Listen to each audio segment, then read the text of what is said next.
Hello, welcome back to another video. My name is Jessie and today I'm going to be finishing this sketchbook page that I started in another video. If you missed part one and you want to check that out, I'll link to it and you can watch it after this one or go watch it and then come back. So I did the first 3 illustrations on this page with alcohol marker and colored pencil, but I started to get really into using watercolor, and so I wanted to try finishing it with watercolor as my base instead of the marker. The watercolor definitely creates a different effect than the markers. I went a lot lighter with the colored pencil on top too, so that makes a difference. But I like the results. I think it looks good. Definitely softer. It's not as bold, but there's still a good amount of texture. And I actually think I like it better, so expect to see a lot more watercolor in the future from me.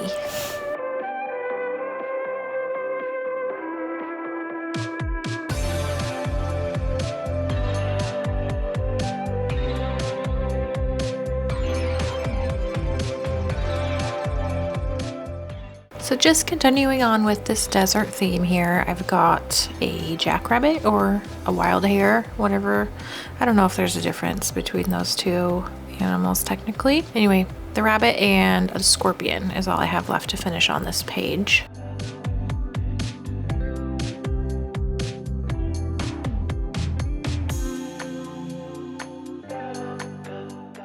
Have you ever seen a jackrabbit? You probably have, but I never had until we moved here to Oregon. And I see them once in a while when I'm out walking, and they are huge. I see rabbits all the time, but they're just like the little fluffy cute bunnies, you know, that hop around your yard.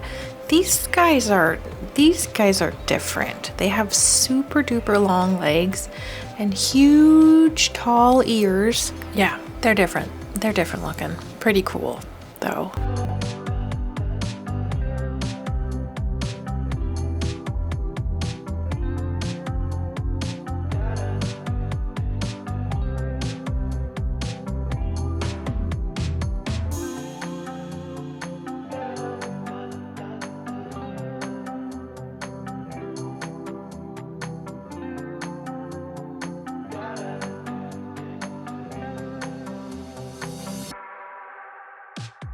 I didn't really do a lot of detail on the body, but I did layer up some colored pencils just to give kind of a fur texture, just to add some dimension, some shadows and stuff. And I did want to kind of try to incorporate some of the colors from the other animals on this page, so I layered those in. At the end, I went in and added some more highlights with my acrylic paint pens. Kind of messed up on his eyes. One is bulging out a little bit more than I wanted it to, but I don't know, I kind of like the way that he looks anyways. He's a little weird, and I think that's fair. I think that they are in real life a little bit weird, so.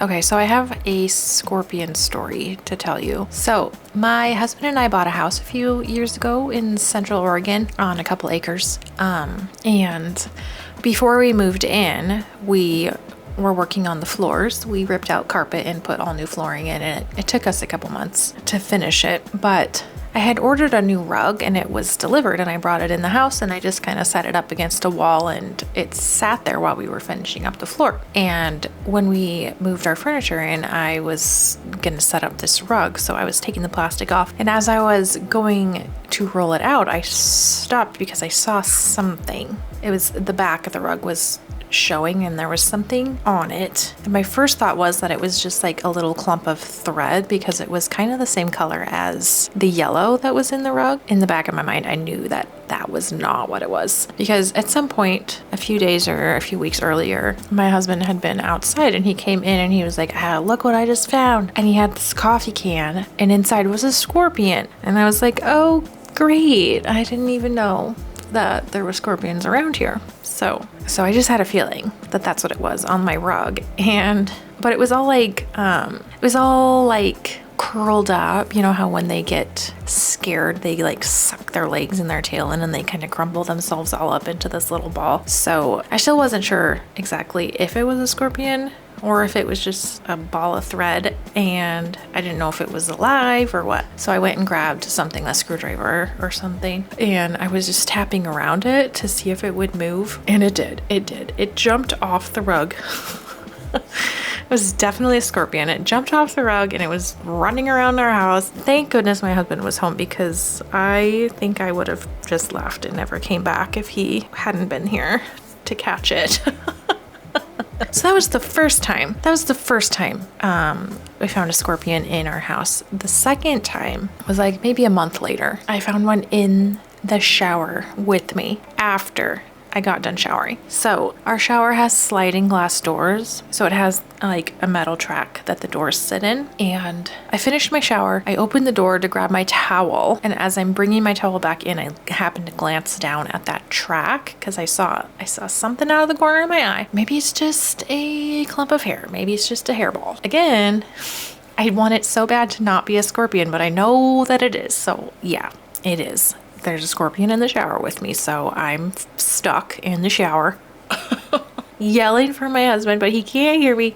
So I muster up the courage to at least step over it, and then I went and got him, and he caught it. And so that was the second time that I found a scorpion in our house. We haven't seen any in here since then. We did have an exterminator come out and they patched up some holes in our crawl space and stuff, so it hasn't been an issue since then. But I was like, oh great, like where did we move to? What is this house that we bought? Is this going to be a thing that we have to deal with on a regular basis? And I know a lot of people that live in like deserty areas, Arizona, Texas, places like that, they do have scorpions that they have to deal with on a regular basis. And at least the ones here aren't poisonous. So I could take a little bit of comfort in that. Anyway, I kind of love how this little guy turned out. He's pretty simple, but I think it ended up looking pretty good. I like the shading that I achieved on its body. Yeah, I think it looks cool. I think it looks kind of cool.